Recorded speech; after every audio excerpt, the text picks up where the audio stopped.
હા હા, હું ગુજરાતી છું. મને ગુજરાતી હોવા પર ગર્વ છે. જ્યારે ભારત દેશને આઝાદી મળી તેમાં પણ બે ગુજરાતીનો બહુ મોટો ફાળો હતો. એક હતા મહાત્મા ગાંધીજી અને બીજા હતા સરદાર વલ્લભભાઈ પટેલ.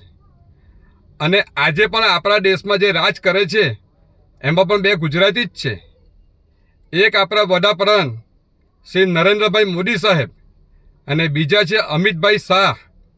અને આખા દેશમાં જે ધનાધ્યમાં જેનું નામ આવે છે તે પણ બે ગુજરાતી જ છે. અને એમાં એક નામ છે મુકેશભાઈ અંબાણી સાહેબનું અને બીજું નામ છે ગૌતમભાઈ અદાણી સાહેબનું.